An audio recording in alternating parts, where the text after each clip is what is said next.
खबर ये है नाज़रीन इकराम के हिंदुस्तान में सिविल और मिलिट्री इस्टेब्लिशमेंट एक दूसरे के आमने सामने आ चुकी है।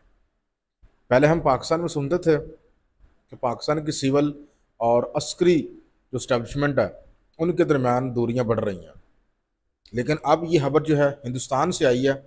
हिंदुस्तान की मौजूदा आर्मी की क़यादत और सिविल हुकूमत यानी कि नरेंद्र मोदी की जो हुकूमत है इनके दरमियान थन गई है और दूरियां पैदा हो रही हैं। दरअसल नाज़रीन कराम मामला ये हुआ है कि जब पहलगाम में हमला हुआ था 22 अप्रैल को, तो उसके बाद मोदी ने हिंदुस्तानी आर्मी का एक इजलास जो है बुलाया था।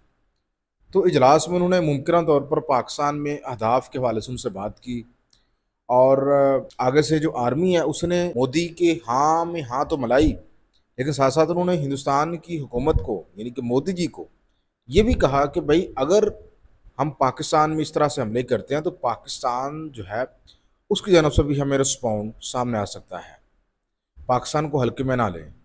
तो उसका मतलब ये हुआ कि पाकिस्तान भी हमारा नुकसान कर सकता है, तो मोदी हुकूमत को इसके लिए तैयार रहना चाहिए। ये ब्रीफिंग जो है हिंदुस्तान की आर्मी ने मोदी की हुकूमत को जो है वो दी थी।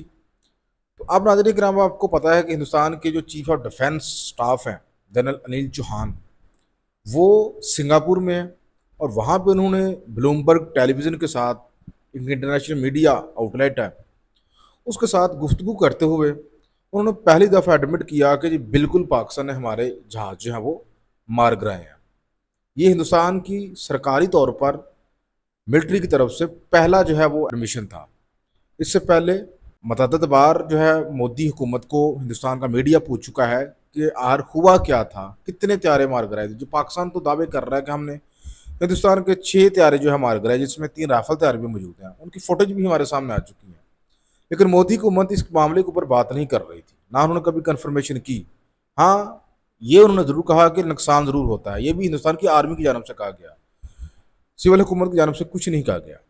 अब जनरल अनिल चौहान की जानब से इतराफ़ किया जाना कि जी बिल्कुल पाकिस्तान की जानब से हमारे जहाज़ गिराए गए थे, लेकिन उन्होंने इसकी स्ट्रेंथ नहीं बताई, नंबर नहीं बताए कितने गिराए गए थे, लेकिन उन्होंने माना। जिसके बाद नाज़रीन कराम हिंदुस्तान की जो सिविल हुकूमत है और मिलिट्री की आदत है उनके दरमियान दूरियां पैदा हुई और जनरल अनिल चौहान के इस्तीफे को लेकर हिंदुस्तान में मुतालबा जो है वो सामने आ गया है। उनको ये कहा जा रहा है कि आपने अपनी नाकामी का एतराफ़ कर लिया है और हमारे त्यारे गिरे, तो इसका मतलब है कि आप नाकाम हुए और आप इस्तीफ़ा दे दें। तो नाज़रीन कराम ऑपरेशन संदूर जो है वो मोदी हुकूमत के गले पड़ चुका है। देखें, इससे वो कंपेन तो चला रहे हैं बिहार और राजस्थान में इस ऑपरेशन संदूर की बुनियाद पे, लेकिन जितना नुकसान उसने हिंदुस्तान की आवाम का किया है, जितना हिंदुस्तान की कौम का पैसा जो है वो ज़ाया हुआ है, हिंदुस्तान की मिलिट्री इन्वॉल्वमेंट जो है वो पाकिस्तान की आर्मी ने तबाह की हैं, इससे पहले इतना नुकसान हिंदुस्तान को कम ही हुआ होगा पाकिस्तान के हाथ में। ये बहुत बड़ा नुकसान है। S-400 जिसकी मालियत तकरीबन $1.5 बिलियन रशिया से उन्होंने खरीदा हुआ था, वो डिस्ट्रॉय कर दिया। कई शहरों में उसके जो असला के डिपो हैं और एयर बेसिस हैं उनको तबाह कर दिया और 6 जहाज हैं वो मार गिराए गए हिंदुस्तान के। तो ये नाज़रीन कराम बहुत बड़ी खिचड़ी जो है इस वक्त पक रही है। मोदी जी जो है वो तो कंपेन के मूड में थे, दहशतगर्दी तो उनकी प्रायोरिटी थी नहीं। उन्होंने सोचा कंपेन चलाते हैं, पाकिस्तान को हम विलन बनाते हैं, कुर्बानी का बकरा बनाते हैं, ऑपरेशन संदूर उसका नाम रखा गया। उसके बाद उन्होंने कंपेन शुरू कर दी। जवाब तो उनको पता नहीं था कि जो 10 मई को उनको जवाब मिलना है पाकिस्तान की जानब से वो इतना तगड़ा जवाब मिलना है कि हिंदुस्तान आइंदा हमेशा याद रखेगा पाकिस्तान के ऊपर हमला करने से पहले।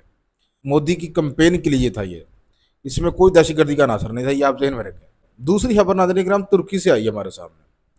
तुर्की में आपको पता है कि एक हिंदुस्तानी यूट्यूबर ने वहाँ पे लोगों से बातें की, इंटरव्यू लिया और उसको अपने यूट्यूब के ऊपर जो है वो अपलोड कर दिया, जिसमें वो अब्यूजिव लैंग्वेज यूज़ कर रहा है तुर्किश के हवाले से। तो लोगों ने रिपोर्ट किया, तो बाद में तुर्की जी की जो पुलिस है उसने उस आदमी को गिरफ्तार कर लिया। अब खबर ये सामने आई है तुर्की की जानब से, उसने ऐसे तमाम हिंदुस्तानियों को जो कि अब्यूजिव हैं, जो अब्यूजिव लैंग्वेज का इस्तेमाल करते हैं, उनको अपने मुल्क से निकल जाने का हुक्म दिया है और आइंदा के लिए हिंदुस्तानियों के लिए अपने मुल्क में जो है उनको बैन करने का फैसला किया है ऐसे हिंदुस्तानी जिनका बैकग्राउंड नफरत पर मुबनी है। तो ये एक बहुत बड़ा धचका है। ऑलरेडी तन्हाई का शिकार जो हिंदुस्तान है उसके लिए एक और जो धचका है, मेरे ख्याल है ये इनके लिए बहुत बड़ा धचका साबित होने वाला है। तो जो दिगर अरब ममालिक हैं उनको भी मेरे ख्याल तुर्की का ये मॉडल जो है वो ज़रूर इसको फॉलो करना चाहिए कि देखें जिस मुल्क में मुसलमानों के साथ इतनी ज़्यादा नफरत की जाए, मुसलमान ममालिक उनको अपने यहाँ मेहमान बनाएं, उनको जॉब्स दें, उनके साथ तजारत करें, पींगे बढ़ाएं। तो ऐसी सूरत हाल में तुर्की जो है उसने मिसाली कदम उठाया, अरब ममालिक को भी उनकी तकलीद करनी चाहिए। हाज़रीन काम, आप इस बारे में क्या कहेंगे? लाजमी कमेंट सेक्शन में बनाए का इज़हार करें।